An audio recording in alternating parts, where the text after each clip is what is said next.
Let's talk about books. Let's talk about books. It's been a minute. It's been a freaking minute. When was the last time we podcasted? That was months ago. I think before we opened the trailer. Yep. It was like maybe a week or two before. I think we had done a podcast about what the Reverie is and kind of like a little intro. Yep. Yeah, I think so. We were in the startup phase still. We hadn't even had our soft launch. Yeah. Well, for anyone who is new, because I know that we have met a lot of amazing people since last time, and maybe we have a couple new followers, maybe not, but if you're new here, welcome. We kind of just wanted to get back into the podcast game. We've been out of it too long. We've just been so busy, so sincerely, we apologize, but we are back, and we are going to make an effort to podcast more often because we love it. And arguably the favorite part about starting all of this was starting the podcast, I think. Because I think even through the stress and the anxiety of trying to start a small business, like I just think that like our podcast is like our little, like our little oasis. It's the passion project. Yeah, I want to make sure that we get a little bit back into consistent episodes. Probably not every week, but maybe every 2 weeks or so.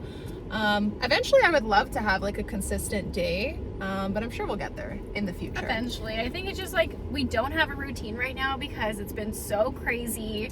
Yes. And I think it's just every week has been so different. Mm-hmm. And I think we finally started to get the hang of things, and then we decided to do the X for 10 days straight. Yeah, so for those of you guys who don't know, it's our 6th week of officially being open at the Reverie. We have done multiple markets now and a 10-day marathon stretch at the Red River X. So we are seasoned veterans at this point in our 5 weeks of being open. But yeah, also for those of you guys who don't know, we both have other jobs that are basically full-time. Michelle full-time, me practically full-time. So we have limited free time. So we are trying to get you these podcasts as much as we can, and also deliver the Reverie at your local market. So yeah, we are hustling out here, we promise. We are basically working 7 days a week, every single week. We had one weekend off after the X, but since I think the last week of May, we have worked like basically every single day. And if it's not like our regular jobs, we're doing something for the Reverie like 24/7. Yeah, and right now, in case you are wondering where we are at, we are in my car driving to Gimli because this weekend we're going to be at the Arnez Farmers Market. So we are currently, as we speak, pulling the trailer towards there because Michelle and I decided to go a day early and really romanticize the weekend. And we got a little tiny cabin, a little Airbnb.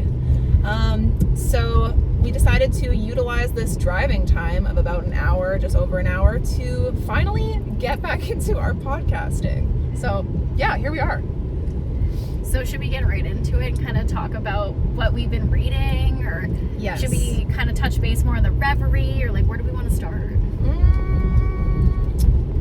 I really want to talk about books. Okay, that's why I am here. Let's talk about books. I'm sure that's why everyone else is here too. They want to hear the good stuff, and the good stuff is books. Yeah, and I got some hot book tea to spill, so I just need to get right out. into it. But I don't even remember the last book that I actually like fully talked about on here. I think it may have been. Why do I feel like we were talking about Babel? It may have been. It was Babel. That was our book club book of that month was Babel. So it's been a little bit because that was a while ago. But I guess I'll just start it off by my most recent read that I am so freaking excited to talk about, because I haven't been so obsessed with a book series in a long time. I just finished The Bridge Kingdom, as I told you already, but I apologize because last weekend, literally 1 week ago, I promised Michelle that we would do a buddy read for The Bridge Kingdom. This weekend. Yeah, this weekend at our Airbnb, and I fully intended to keep that promise. I started The Bridge Kingdom, the first book, and I just wanted to like just start it because I knew I probably wouldn't actually finish it and I would keep reading it at the cabin. And once I started, I could not put that thing down. I ate that book up so fast. I read the first 2 books in that series already in 3 days. Wait a minute. I know. When did you read the second?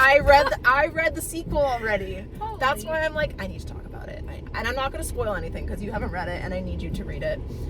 But yeah, I've read the first 2 books already in the last 3 days. And I have been so busy. I have not been reading like that, like lately.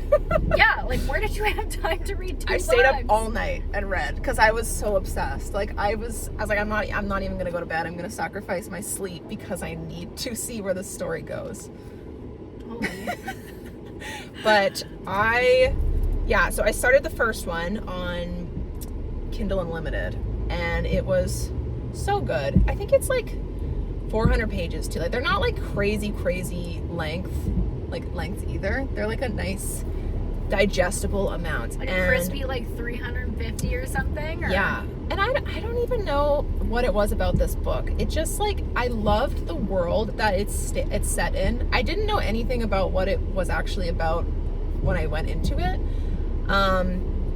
But the main plot is that like, this isn't a spoiler. This is just like the back of the book. But the main plot is our girl Lara, our main character. She is a princess from one kingdom, and basically she is sent to an opposing enemy kingdom to create this like treaty to have peace between the kingdoms. And she's sent there to be like, a arranged bride and like marry the king there, but secretly she's a spy. Dun, dun, dun. Dun, dun, dun. And yeah, that's like the premise of the book. That's the first chapter. And let me guess, enemies to lovers. Hell freaking yeah. And I assume she's like a baddie. Definitely a baddie, definitely a badass. Like she's a spy / not assassin, but like she's been trained, and yeah, it was just like everything I needed. And I didn't even think it was going to be that, like, I started the book and I thought it was like, I don't know, I've read a lot of fantasy books, as you know. Especially on Kindle Unlimited too. Usually, like, I feel like those ones, like, don't always hit, You and I are well-seasoned fantasy readers, and I know my book tropes. Like, I knew as soon as there was the enemy, evil, demon king from this alternate land, I was like, okay, so that's my new obsession boyfriend. That's my new boyfriend, right? And I just kind of, I knew that trope was coming. But yeah, it was just like so good. And it was dual POV, so you get both of the characters' POVs, which was perfect because otherwise it would have been really annoying for reasons I cannot say. Okay. But yeah, you just get to kind of see where they're both coming from. There's all these like conflicts, and one thing I really love about the book too is like the political strategy and like the world building, because again, without spoiling anything, the reason why it's called the Bridge Kingdom is because this kingdom that she goes to controls this like bridge that is like the main travel route for like all trade. So like it's a huge like political advantage to like have this bridge in your control. Okay. And so everyone's trying to get this bridge in their control, and so it's just like a bunch of strategy from both of their ends trying to like oppose each other, and I loved it. Oh, I can't wait to read it. I don't know if I'm a little discouraged because I'm so behind now, so I don't know if I'll read it this weekend, but I do want to read it soon. Yeah, so then I finished the first one. It ended on a major cliffhanger. And then I know you immediately ran to the store. Yes. And got the second one. Because then I went on to Kindle Unlimited to download the second book, and surprise, surprise, they didn't have it. They wanted me to buy it. And I don't actually buy ebooks unless they're cheap, heavily discounted, because I don't believe in owning pixels. But anyway. If I'm paying the same price for real for a digital copy that I am for the physical, I just can't do it. Like, I need that physical copy. No. I'm gonna pay like $25. I think it was like $15, and that was on sale. Like, and I was like, I'm not paying $15 for an ebook. So anyway, I was like, I'm gonna go to the store and get it, and then I'll just buy the first one too, because I loved it so much that I want the trophy. So I went to the bookstore immediately because I did not have time to obviously order in our own book for it. So I went and bought it, and I got the deluxe edition. I splurged on it, and I'm so excited. And then yeah, I started the second one, ate it up as well because it was just as good, and it was just chef's kiss. I gave both of them 5 stars. Both That's of them. rare. Holy. And there is 6 books in this series, but what I learned is that they're like broken up into 3 duologies basically. So like the first 2 books follows the main characters, like Lara and his name's Aaron. The second duology, so book 3 and 4 is like these other characters in this world, and then book 5 and 6 is another set of characters. Okay, obviously you haven't read 3 and 4 yet, but how do you feel like when a series like switches like POV, like main POVs, you know? Or like here's 2 things, because I've read books where shoot, what's the title? It'll come back to me as soon as this is done. But it was like I loved the first book, and then I start the second book, and it's from 2 different POVs. Yep. Or I've had books where I've read the first one, it's from a single POV, and then all of a sudden the second book, we just keep adding more and more POVs throughout the series. That tweaks me out sometimes too. I want to say I don't like that, but when that happened in Throne of Glass, it was awesome. Like at first I was like, oh, no, I don't want it. I don't care about you. I don't want your point of view. But then I eventually loved it, because like the thing about multiple POVs is that you get so much more context of the story. Like you just like kind of understand where other characters are like what they're trying to do, their motivations, like versus their goals, like what they know that maybe this person doesn't know. Yeah. But then sometimes I'm like, ugh, get away, like I hate this, and it, like every time you get to that person's POV, you're like sad. Now here's my conflict, because as you know, I really don't like when a series shifts focus to a different character, like as the main character, like when they take side characters and then it's their time to shine and have their love story and their grand, plot. But I will say I love this series so much, and I love this world, that I kind of want to see where the rest goes, because the ending of book 2, it's kind of like, it does have a nice clear ending. However, the like political issues that are in the book are still kind of ongoing, so like that would definitely continue in the next 2 duologies, even if the first like couple, like their story is like done, so I am interested to see like what else is gonna happen. I just don't know if I quite care about the characters that it's gonna be about, because I did look. However, the guy of the 2 characters that the next duology is about, I was interested in him, not because of like a hot shadow daddy kind of way, more of he was really smart. Like he's a very intelligent character. Does he have his cards like close to his chest too? 100%. So you kind of want to know where he's at, hey? He's the kind of character that like is thinking 10 steps ahead, and he like whenever he was having a conversation with someone, there was so much subtext to what he was saying, and like he is very strategic, and I would be interested to see more from his point of view and kind of like learn more about him. But the girl that is the main character of that one, not that I don't like her, like she was a great character, I just like don't know if I really care about them. Interested. But we'll see. I did love the series, so like I'm not against it. I just think I might take a break for a bit. Like I think I'll read another book and then kind of go back to it, because I'm not ready to leave behind the main characters. Like I just love them so much. So no, respect. Yeah. Anyway, so that is my current update. I have not been obsessed with a book series like that in a long time, so it felt really good to kind of like have my creative book like passion reignited like that. And I should have known it would just take a good fantasy book. Like that's where my core is, I love all books, and I've been kind of in my like lit fic era, but my heart truly belongs to fantasy. Amen. So, and it was one of those books that I was like, damn, I wish I would have came up with that, Yeah. Like,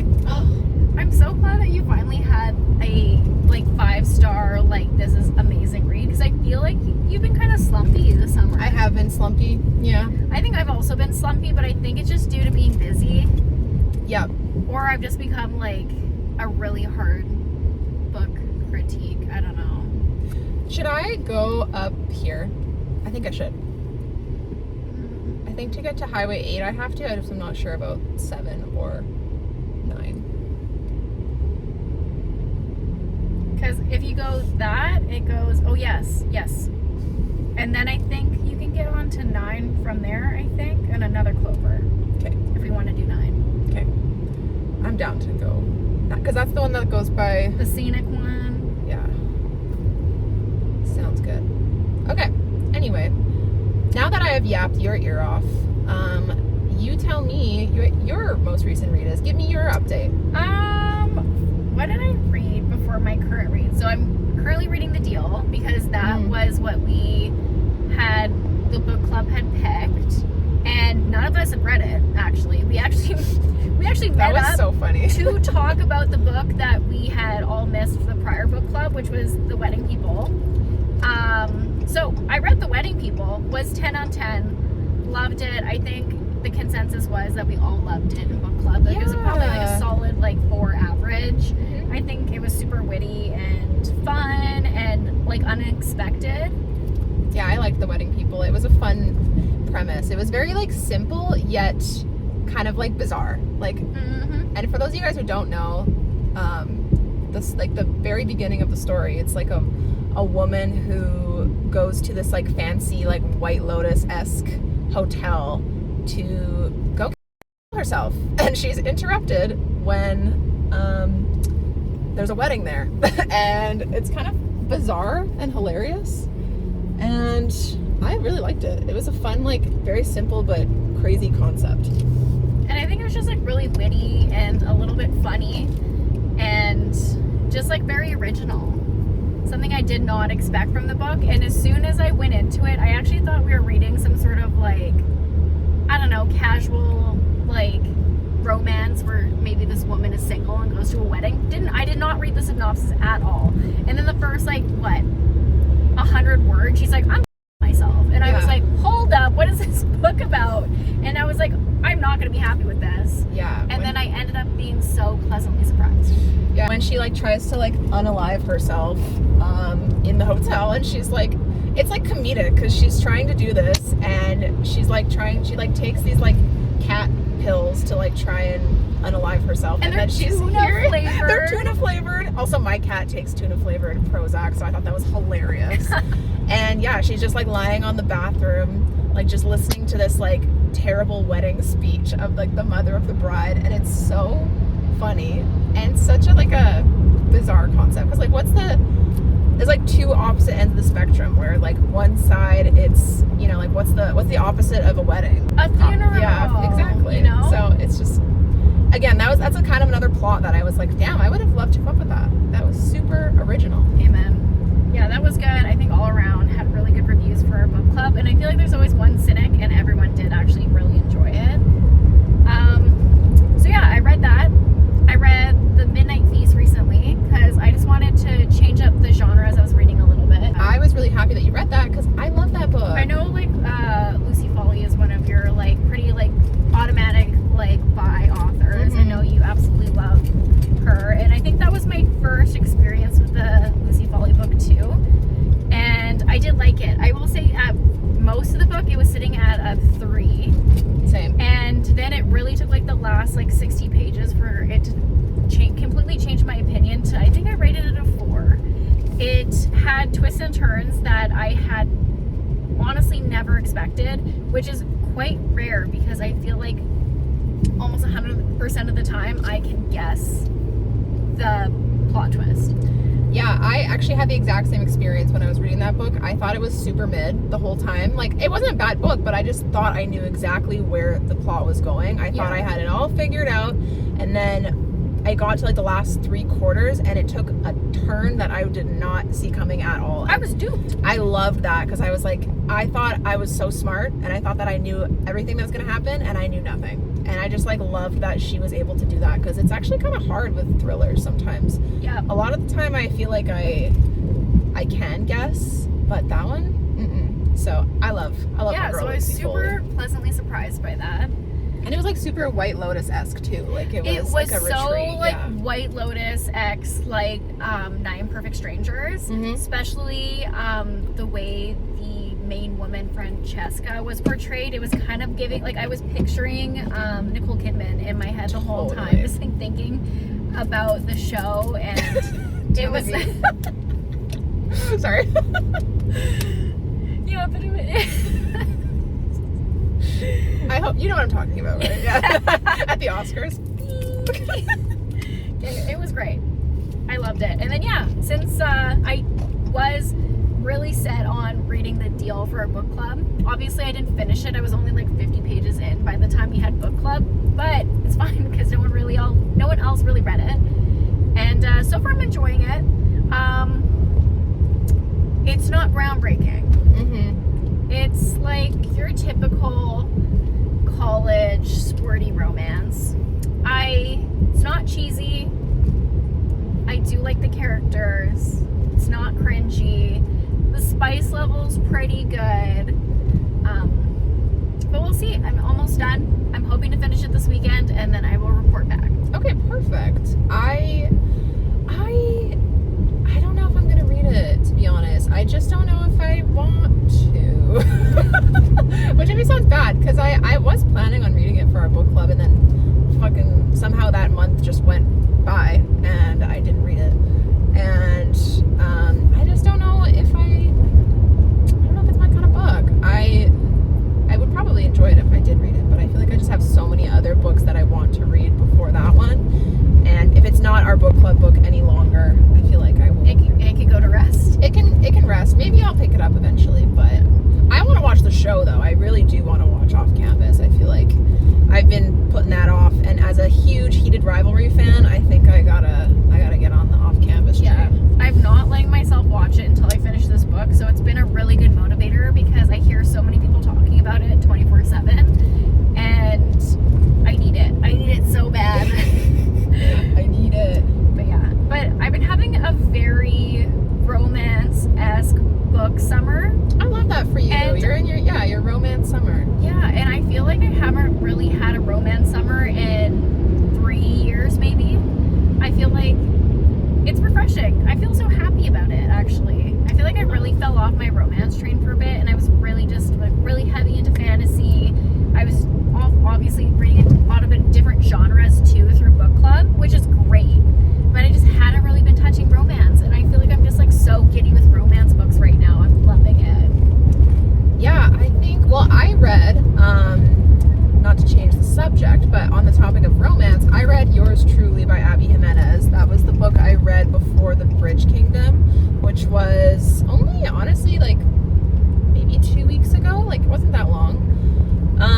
It was fine, to be honest. I had higher expectations just because I love Abby Jimenez. She's one of my favorite, if not my favorite, romance author. Because I just think that she's super witty, and like she knows how to write a good romance without being like cringy or just like it's so forcing funny. it. She's so laugh out loud funny, and it's so rare for me to read something and like actually laugh, like actually have like a physical reaction. And I've read Part of Your World. We've both read Part of Your World. Have you read Just for the Summer? No. No. I read that. Also a really good one.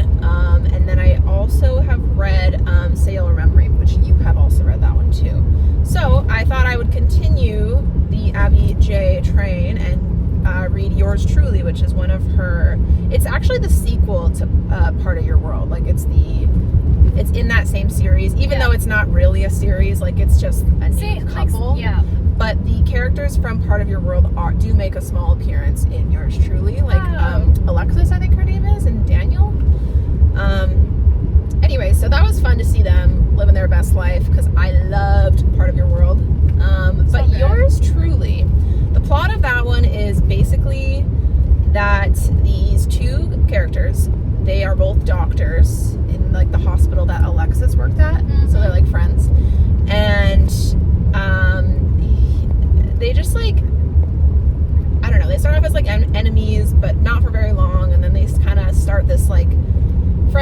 and then a whole bunch of stuff happens, and they end up fake dating. Like, it's a fake dating trope.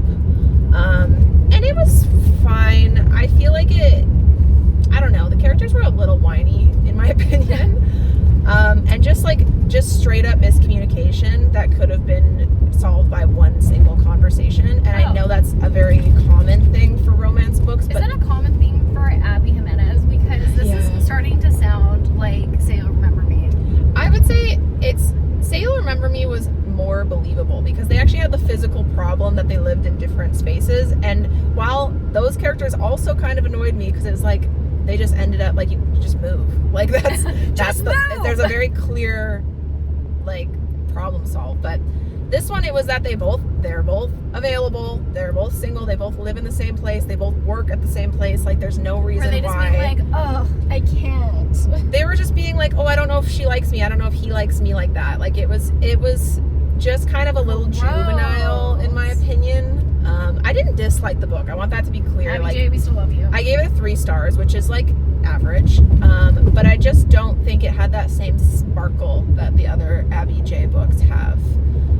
And I thought I was going to get more of, do you know on the cover that they're like writing letters? Mm-hmm. Do you know what I'm talking about? Yeah. So like there's this like letter trope about how they like write letters to each other because they have social anxiety and they can't talk to each other in person, so they write letters to each other even though they work at the same place, like, and they see each other every day. So I thought that was kind of dumb. Makes sense. But anyway, they just kind of like abandoned that plot like completely, like halfway through the book, if not they just remembered that they were adults like midway through. Yeah, and then they suddenly remembered the letter writing trope at the very end. So I thought that was kind of dumb as well, because like the cover literally has like them writing letters to each other, and then they just kind of like, there was no like final letter or anything. There was, but okay. like I said, it was like the first quarter of the book they had that, and then the rest of the book like completely abandoned it, and then in the end they readapted, like they brought it back, and I just was like, I don't know, I just didn't think it was her best story, didn't think it was her best characters. But you know what, she can't have 10 out of 10s every single time, and like I said, it's not a bad book. I don't not recommend it. I just would recommend all of her other ones that I've read first, because but just for the summer, really great, especially if you're in your summer romance right now. Really, really great book. But I know you just read her other new release. Yes.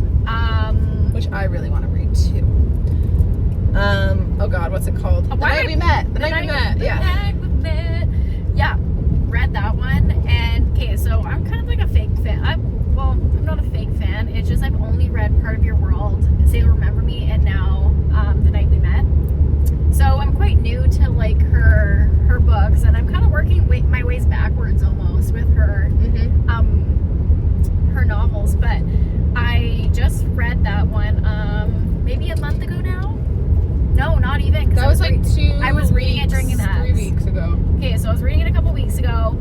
Like 10 on 10. Loved it so much. It was the best amount of like romantic, like not cringy. I thought like, I don't know, everything was just like so seamless. I loved the 2 main characters, and I loved like the male love interest because he reminded me like a little bit of my boyfriend, just how his like love language is acts of service, and that just like it gave me like feet kicking, like little giggle, like happy feet the whole time. Yeah, I really liked it, and it was like a really good redemption from Say You'll Remember Me, because I feel like I left reading that book being like like just with a weird feeling. And yeah, The Night We Met, chef's kiss. I loved it so much. Yeah, I really, really want to read it. As I told you, I feel like I save her books for the right moment because I do love her so much, and so I have been like slowly reading her books in between others. Like I haven't just binged all of her books at the same time because I like to savor them. So I think I'm going to leave that one for a little bit, only because I just read Yours Truly, but I am really excited to read that one, especially because you liked it, and I do trust your taste with that one. So I feel like for you too, like you gotta crave a romance, and I feel like if you overdo it, it just like won't hit how it's supposed to hit. Yeah, I feel like I really got to continue the fantasy train because because I Hop ate on that and up. stay there. I ate that shit up. If it's going good, stay on the, Yeah. keep on the train. What else? What else have you read? So you read Done and Dusted. I want to hear your thoughts on that too. I liked it. I actually did like it, and the more that it sits with me, I think the more I like it. That one was definitely a lot spicier than everything else I've been reading so far. A little dirtier. I once again really liked the male love interest, the cowboy. Just like an older, and it was brother's best friend trope, which sometimes I have mixed feelings about. I actually kind of like it. I liked it. I really liked it. I did like the main girl too, and I was just like living my best, like, I don't know, rodeo girl, cowgirl, cowboy. Yeah, as a girly, sorry. No, please go. I was just gonna say, as a girly who grew up with an older stepbrother who would have like their cute friends like around, I was like, the brother's best friend thing like kind of just works for me. Yeah, it makes you reminisce on your like preteen self when you're just like wishing when I was crushing on my stepbrother's teen friends. I was anyway. No, love that. Honestly, I liked it too. I think like it was also kind of like emotional, and they both had like their own baggage that they helped each other like work through, so it wasn't like straight like smut, and it wasn't just like surface level like emotions. It felt like kind of emotional too. So I did love it. I feel like I definitely get into my like cowboy era a little bit, especially like closer to August when I know like the richer rodeos come in. Yeah. I love it. All of a sudden I'm like, I want to ride a horse and do like barrel racing, and I can, in another life, I think I was a horse girl. I should have brought my cowboy hat. That would have been really fun this weekend to wear my cowboy hat. I almost brought mine too. Damn. Next time. Missed opportunity. Next time. Still haven't done Western Day. I know. I was like hoping we would have like a kind of like the richer rodeo or some kind of like country market, because I was like, damn, we could feature like cowboy romances. We could do like cute little cowboy outfits, and I'm sure we will definitely do that eventually. But that's a dream. Yeah, it'll happen. Well, we can accomplish anything. I believe in ourselves, and one day we're going to be selling cowboy romances at a rodeo, dressed in our best Western attire. Hell yeah. I'm manifesting it. Okay, so you read Done and Dusted. Have you read anything else lately that I haven't seen? We did both read Daggermouth. Oh my gosh, I forgot about that. That's been a while. I read Daggermouth right before The Wedding People, and I feel like we both read it about the same time. And I wanted to do a full breakdown of it, but we just were so busy because right in that moment, that's like right when we started the Reverie. So we didn't get a chance to talk about it. So I think no time like the present. I'm not gonna lie, most of the book has erased from my brain, but I hope that as you bring stuff out, it'll kind of piece back together for me. I agree. I'm not gonna lie, I've read a couple books since then. The details have been lost to me, but the overall plot I do remember. I think I gave that book a 5 stars. I did not think that I was gonna rate it that high about halfway through. I thought it was like pretty tropey, pretty, I don't know. I found like I liked the main character, but I thought she was slightly too girl bossy. I don't know if you felt that, but I was like, I don't know. She was a little too. I don't know how to explain. Too stabby. A little too stabby. Not enough like normal human emotion. But then the second half, she definitely she came out like I liked her more, and I felt like she became more of an actual person rather than just like, I'm an assassin and I hate you, but I love you at the same time. And I have no emotions, and I'm gonna kill you. Yeah, I feel like she became an actual character, and I liked that. And then same with the main guy, who I am actually kind of blanking on their names right now. But then I feel like that one, the second half really got me, and the ending of that book was so good, and I was so pissed off because I was like, well, it's such a major cliffhanger that I'm upset that I didn't wait to read it until the sequel comes out like next year, which I always do that. I'll read a book that I've been wanting to read for so long, and then it turns out that like I finish it and the sequel isn't even close to being out. Yeah. Happened with When the Moon Hatched, happened with Daggermouth, and okay, so the main characters' names are Grayson and Shadra.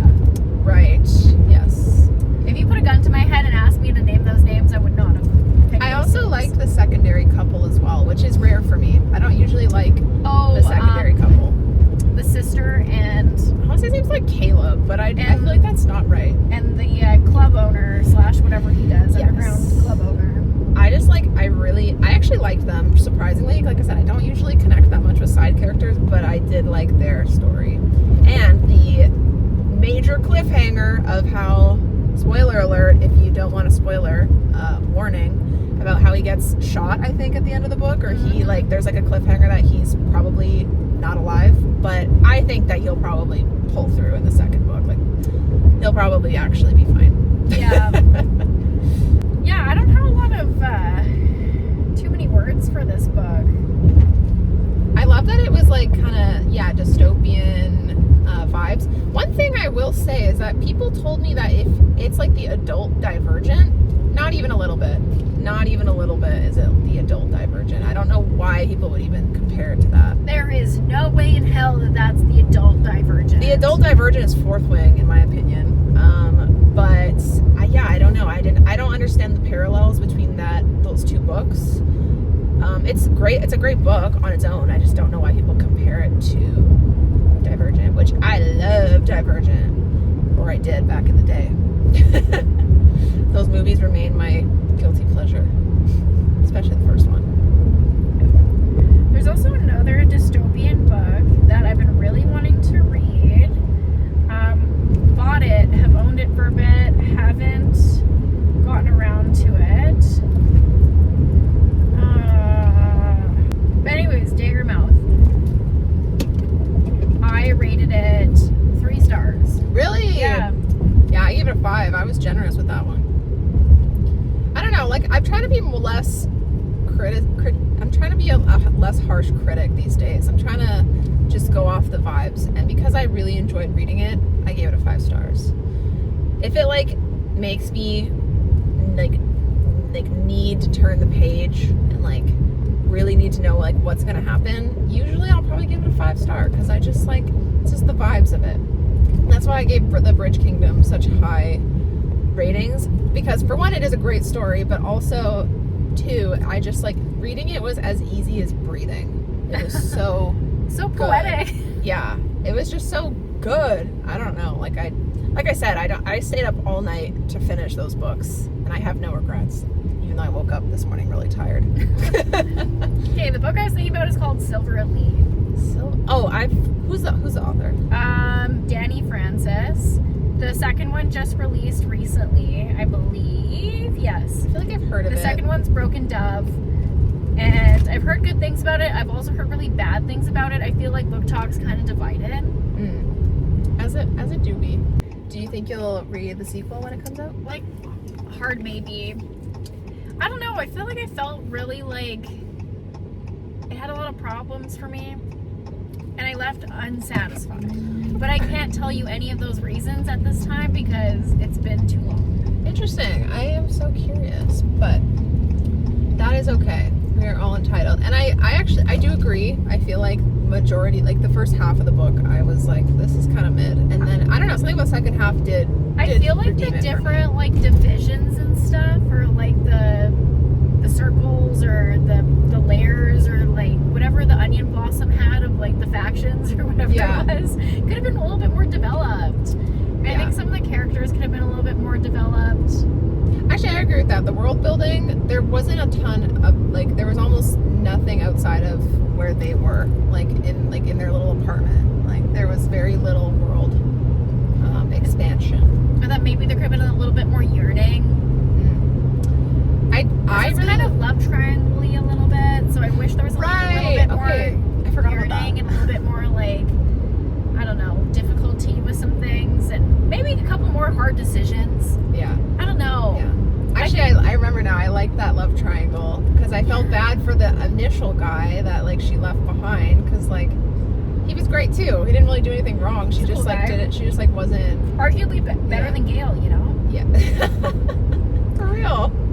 I just think that every dystopian book has like shook me to my core and like given me like some emotional trauma to like, carry with me for the rest of my life. And I just thought this was just kind of like even.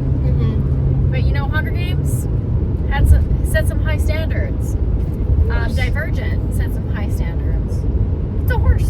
majestic horse. Anyway, yeah, I agree.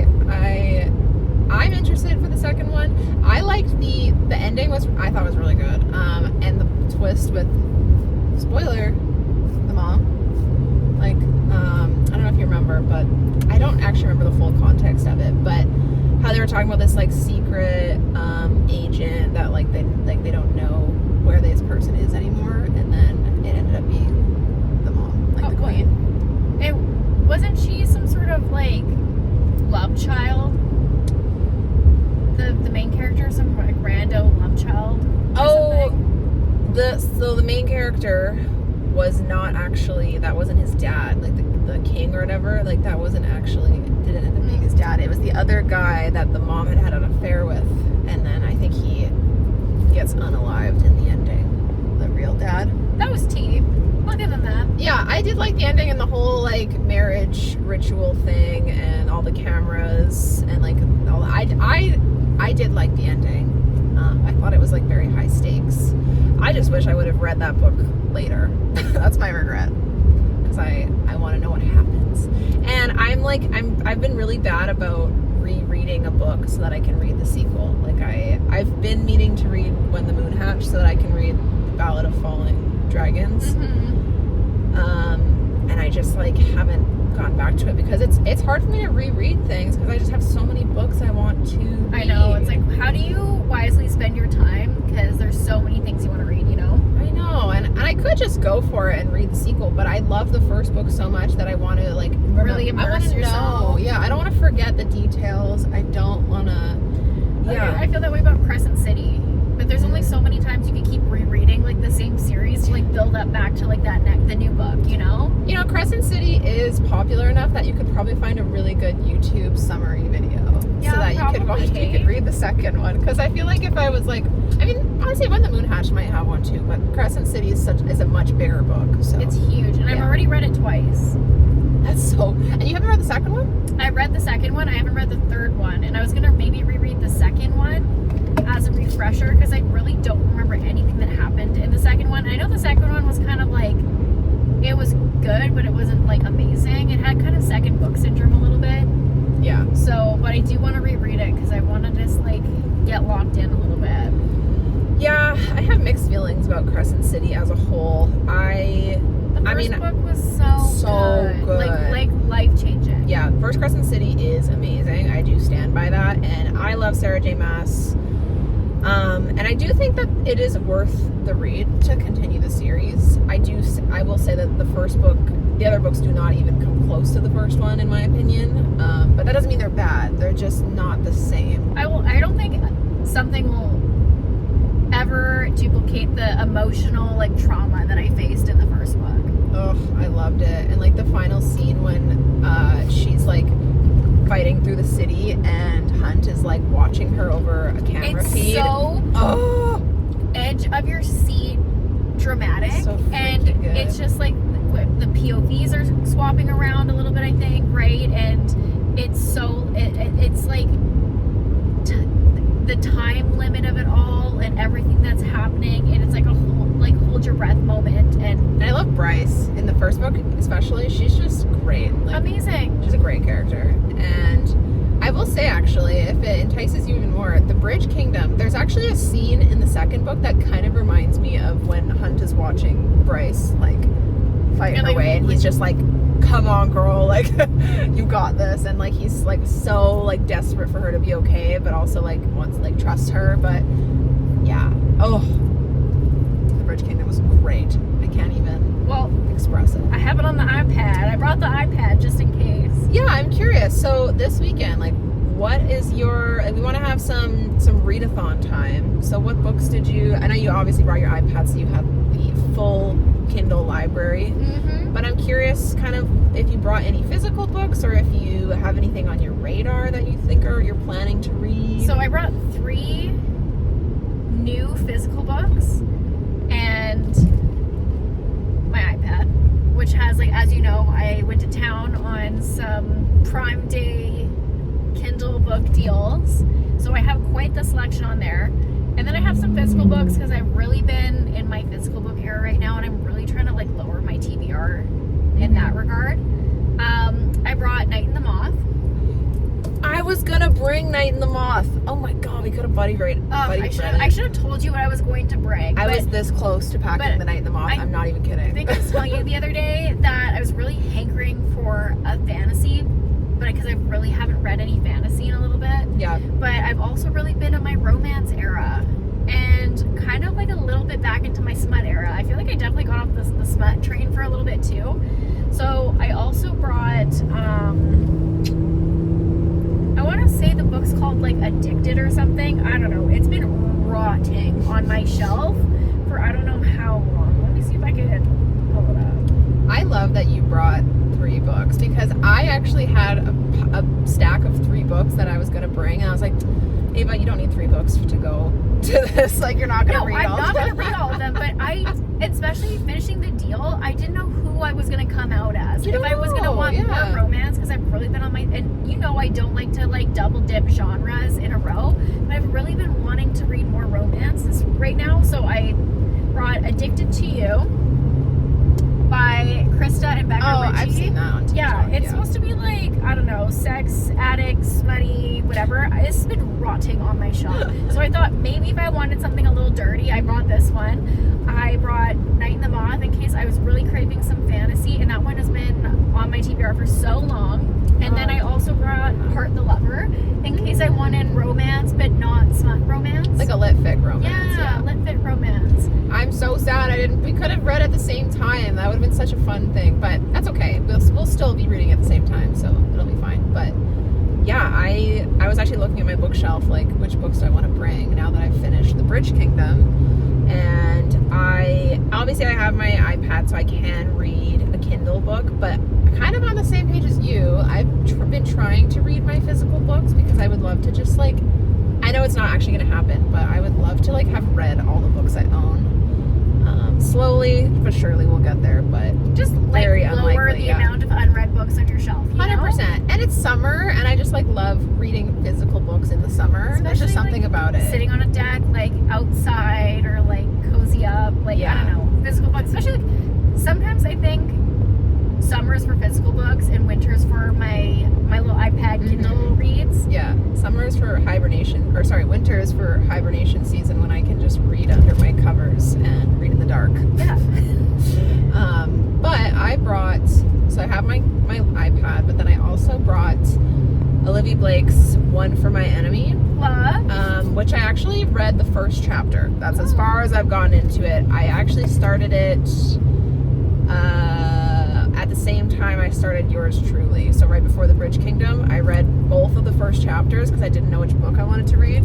So then I just like picked Yours Truly because I felt more like just a romance. Just like, honestly, the first chapter of One for My Enemy was really interesting, and I am gonna read it. I just, at that time I was like, I just kind of want a little summer romance book. So heck yeah, it's beautiful outside. Like, let's get the summer reads. But I do want to read that one, especially now that I'm kind of trying to get back on my fantasy grind. That one is like fantasy, kind of like magical realism, I think. Yes, it's usually like her kind of style. So that might be the one that I read this weekend. But I did also bring My Year of Rest and Relaxation. Ooh. Yeah. Which I actually stole from our used book section. And I'm going to return it after I finish it. I was gonna ask, but it was in my car, like in my little stock of used books, and I was like, you know what, I'm gonna read this and then I'll put it on the shelf.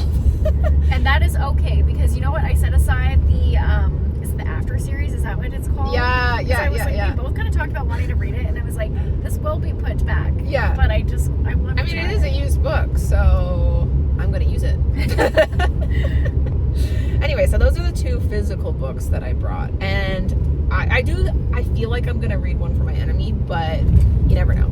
I might be a different person in a couple hours, so. Yeah, who knows? Maybe the vibes will just whisper something different to you. And the one thing I like about My Year of Rest and Relaxation is it seems like a really fast read. Like I think it's only like 250 pages. I could probably eat that up in a night, probably. One for My Enemy, one thing that kind of turns me off of that book is that it's not in chapters, it's in like what's it called? Like, I don't know. It's like in parts, like in a Shakespeare play, where it's like has the numerals, like Roman numerals, and it just kind of ends in like the middle of the page, and then it'll have like a new section. It's not like it doesn't like have chapters per se. It's like it has like parts, and like scenes, like acts and scenes. Yes, yes, exactly. It's like it reads like a play. Okay. Which I think is cool. I think that's a really cool concept. I do like it. I think it's interesting. But who I just read Bridge Kingdom, which had like really structure and really short chapters, and it was really like easily digestible because it was so like, you know how it is with short chapters. It's so like rewarding every couple pages. Rewarding. And this one, I know I wouldn't have that. But I know this is like a Romeo and Juliet retelling, correct? Yes, it's like two dueling witch families, which I think is cool. Yeah. I don't know what acid trip that Olivia Blake goes on before she starts writing a new book, but I am here for it. For real. I think every single book is just so different and so creative. I love it so much. She is really interesting as an author. Like some authors, I just don't know how they come up with this stuff. Yeah. My dream, I do want to write a fantasy book one day, and I do have kind of a general idea of something I would love to write about, but I just worry I don't have that kind of creativity, like to like keep it going or just like build that kind of a world, or like think of, I don't know, like magical systems like that. Like it's just so interesting, and I just would love to learn more about it. But you should just write a Powerless retelling, which is a Red Queen retelling. Just another plagiarism book. Another book about plagiarism. Another book about deadly trials, and there could still be books about trials. Don't get me wrong. There can be a lot of things, but I think that's like my Roman Empire, is how like the Red Queen, Powerless. And is it also Lightlark? Someone was talking about I've heard Lightlark is also like the same. Plagiarizing stuff, and I don't know how these books are getting published. Like, is no one running them through a plagiarism checker? Like, I'm confused. How are we having this controversy over and over again? It's crazy. But yeah, I feel like that's probably the book I'm gonna read. First chapter, it was enticing because it was like the two like eldest siblings of these two families like met, and they were clearly like they've known each other for a long time, old friends but now enemies kind of vibe. And you're like, what happened? Yeah, and she like poisons him like immediately. Oh, okay. And so I'm really curious to see how this book goes. And yeah, I love a retelling, so I'm interested. But yeah, what other book updates do you have in your life? Is there anything else that we haven't discussed? I don't know. I am really interested about that book that I sent you that someone did a review on a TikTok, how it's like a fantasy retelling of Legally Blonde almost. Oh, what? Maybe you didn't watch the TikTok that I sent you. I feel like I may have missed that. We were probably talking about something else. But basically, it's a fantasy retelling almost. This girl, she's just like a medieval girly pop, basically.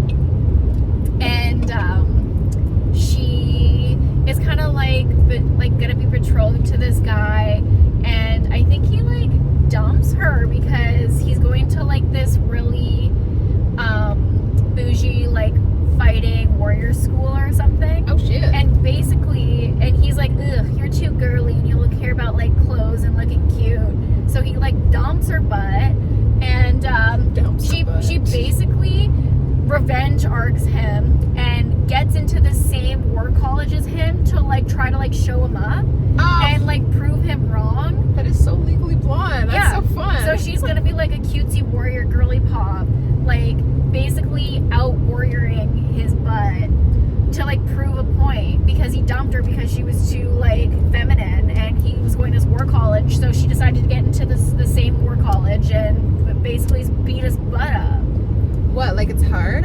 Yeah, but it's hard. Like, I hope there's some sort of like, I don't know, some like comedic like satire skit where she like makes some sort of interview tape or like medieval I I hope there's like multiple references. and I hope it like is a little satire too. What is like this serious. book? Hold on, let me pull it up. Because now I gotta read it. Because now I I'm love like, Legally Blonde. if we can get it on the shelves, I really do want this book. Okay, I've been thinking about it a lot lately too. My goal this weekend is to get someone to buy The Bridge Kingdom. Please.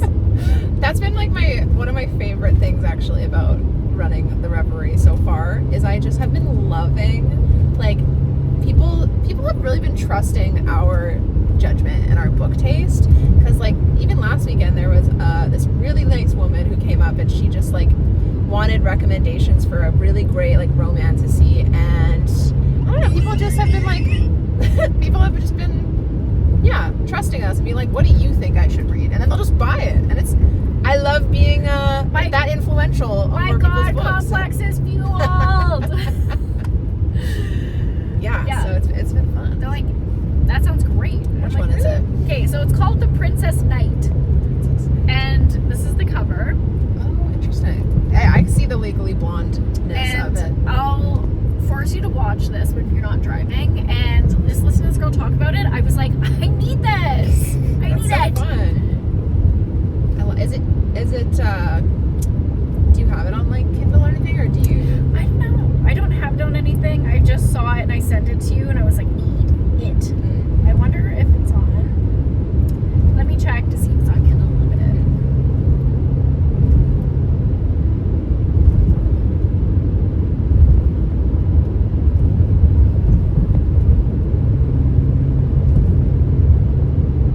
It's on Kindle Unlimited. Oh, okay. Well, I gotta add it. Kindle Unlimited. I gotta add it for sure.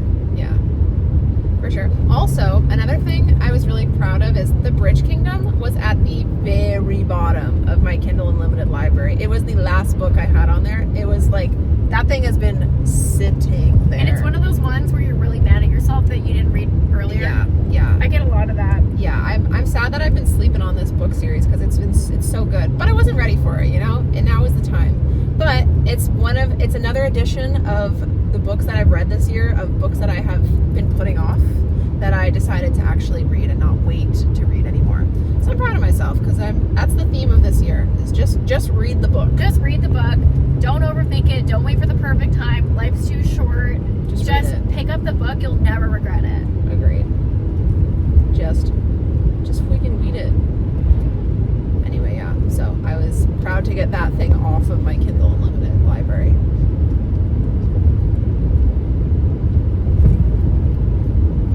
But yeah, so you're going to be reading or potentially reading those books. Is there anything else, any other books on the horizon that you could see yourself reading soon? Too many. But I have, well, as you know, I went on my little buying spiral. Well, not spiral, but I bought a ton of like $2 Kindle books for Prime Days, which is like the only time I'll ever like really buy books for my Kindle app is when they're on sale. And I rely solely on Kindle Unlimited. Things that I have been on my radar I really want to get to. Blue Sisters. Blue Sisters, yeah. I don't know why the cover is just giving summer to me. That's one of my comps for my book, is Blue Sisters, because it's kind of similar to my book, similar vibes. I feel like I haven't read like a lot of just regular old fiction in a while either. I like the premise of Blue Sisters. It was like it's a good read. It's pretty fast, honestly. It's like you could probably finish it quickly. Do you know anything about it? Like what it is? No. It's like so there's 5 or 4 sisters, I can't remember, and basically like initially one of them dies, and it's like the one sibling that was like the one that kept them all together. Like the one that was like kind of the neutral party and like the glue, and she dies. So then it's like these siblings kind of like in the wake trying to like figure out how to be a family without her. That doesn't really line up with your romance. My romance, summer. Yeah, I don't know. I have a couple Emily Henrys I want to like finish, and I haven't read yet. Actually, yeah, I bought Book Lovers a while ago, and I've been wanting to read it. I've never, no, that's not true. I was gonna say I've never read an Emily Henry book, but I read People We Meet on Vacation, which I've heard is not her best book, so I would like to give another shot at it. I think that one wasn't as good. I feel like I liked Book Lovers, but I can't remember. I've been reading her books from release order, basically, and like I have been, I've been like an Emily Henry fan, I think, since the beginning, but I've been slowly digesting her book. So I think Funny Story is what I haven't gotten to next, and then I actually did purchase, because I saw a really cute copy of her newest one. Great Big Beautiful Life? Yes, yeah. I think so. Yeah, and I've been waiting for it to come out in paperback, because obviously since I've been with her since the start, she was a paperback girly until she got super popular. So now I gotta wait for the paperback. The hardcover effect of getting popular as an author. Same with our girl Carly Fortune. I was just gonna say that. Like, I'm just like patiently, like, I want to read this book because it's summer, but I'm just like patiently sitting here waiting for that paperback to come out, because all of her other books I own are in paperback, and I refuse to have mixed media on my shelves like that. Carly Fortune, how dare you? Honestly, Carly Fortune, we met and I thought you were a girl's girl. Why did you publish your newest book in hardcover? Also, the fact that when she released One Golden Summer, she did a book tour across Canada and came to Winnipeg, and then now for this next one, she's too popular for Winnipeg, as everyone else is. She skipped us. Friggin' makes me upset. Everywhere else. Same with Noah Kahn. I'm still mad about him. Yeah, Noah too. Frick. He should have gone to Folk Fest this year. Like, all of our... Could you imagine if Noah Kahn was at Folk Fest? It would be unreal. I would go. I'm pretty sure Logan and I had actually looked at his tour schedule, and he had an opening. And then they announced the Folk Fest lineup, and Noah was... I thought he liked Winnipeg. No way. I know. Fake fan. Yeah, everyone's a freaking fake fan of Winnipeg. They get like, they're like medium famous, and then they get real famous, and all of a sudden Winnipeg ain't it. No, Canada only consists of Vancouver and Toronto. Sometimes Montreal. Sometimes Montreal, yeah. On occasion, Winnipeg and Calgary, but nope. It's fine. Anyway, it's Whatever. fine. I'm over it. Not really. But yeah, I want to read Our Perfect Storm, but I just haven't gotten around to it. I'll wait patiently. It's on the list, as is many other books, but yeah. And then we are going to be reading, both of us, The Life Cycle of the Common Octopus for book club. That's our book club book for this month. Actually, that's another option of a reading material, is that book. So I didn't even think about that. Anyway, yeah, I feel like that's all my book updates. I don't know if I have anything else. Yeah. What's the Reverie looking like for the next couple weeks? Reverie is busy as all heck. Yeah, we took our break weekend already. And I guess this is kind of like a little, well, I guess it's not a break weekend, but we're romanticizing our weekend, and I think we've honestly worked hard, and we deserve a little getaway too. So we kind of took the opportunity to book a little Airbnb, like tiny home, for this weekend, because we have been grinding. That first month was like, that was crazy. We went from 0 to 100. Like, it was like soft opening to like markets every single weekend, like a 10-day like X festival, carnival market, whatever you want to call it.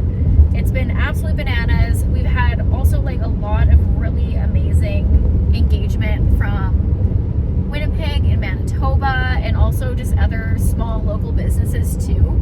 Oh yeah, we just like actually made some amazing connections so far. The people that come out to the Reverie, like, thank you so much. We absolutely adore you guys, and you're just one of us. Like, you're just the book girlies and the book boys, and yeah. we love you. Absolutely. And like, nothing has brought me more joy and kind of like almost like this like we did it moment, is like when people are coming out saying like, I specifically came out to see you guys. I've been watching you guys the whole time on TikTok and Instagram. Like, I've been following you. Like, I've been waiting to like see you like this whole time. That is so surreal, and is like kind of like the I can't believe we've done this moment, because I feel like for a long time, it's not that we had any like doubt, but it's been very like anxiety inducing to start this business, and like do all these things. And we've been planning this for like 2 years, maybe even 3, and it's just like, yeah, you're right, it wasn't doubt, we always believed in ourselves, but just like the fact that people have like supported us and people have been like coming out to see us, and people believe in us and believe in our journey, and they want the Reverie to succeed, and it warms my heart. And people saying like, this is amazing, like this is great, like after us like sitting like putting all that time, all those hours into the trailer, like ordering stock, like going over things like week after week after week, yeah, and having like that sort of kind of, I don't know, I'm getting emotional. just like having people like just say that it's good, and like be like, because there's been so much self-doubt and kind of like the imposter syndrome gets in you. Imposter syndrome. No, and for those of you guys who don't know, like we love our trailer, and it is a super fun little journey we're embarking on, but our main goal in the future is to open a storefront bookstore in Winnipeg. We were initially going to just jump right to that step, but then we decided that was a little too scary, and we wanted to kind of just get ourselves out there first with our trailer, and we love a little whimsy, so we thought that what better way to do it than to travel around in the cutest little tiny bookshop. So anytime you guys are coming out to support us or listening to our podcast, liking any of our posts, buying a book from us, you are supporting that dream, and you are getting us one step closer to a really amazing little indie bookstore in Winnipeg. So if you guys want that, please keep us going. Keep supporting us. And yeah, we are not just a store. We are not just a trailer. We are 2 girls who genuinely love reading and books and community and book club. And part of our goal is to just have a common area for people who love reading and are like-minded and just love to discuss. And we would love to host book clubs and all kinds of fun stuff, fun social events around books. So anyway, that's my long-winded way of saying thank you, and I love you guys. And yeah, I have absolutely like loved talking to everyone that we've met too, and have like come to say hi to us. Everyone's been amazing, so kind, so sweet. Like I wish that we had the storefront now, so I could just like spend more time with these people too. You know? Everyone we've met has just been like the best, and I'm like, I wish I could just keep everyone like all the time. So, like I've just made so many new friends and connections and met great people, and it's like, yeah, the Reverie draws in the best crowd. Like seriously, we've done multiple markets with very different vibes. Like we've gone to a carnival, we've gone to a very like up market, Pine Ridge Hollow like market.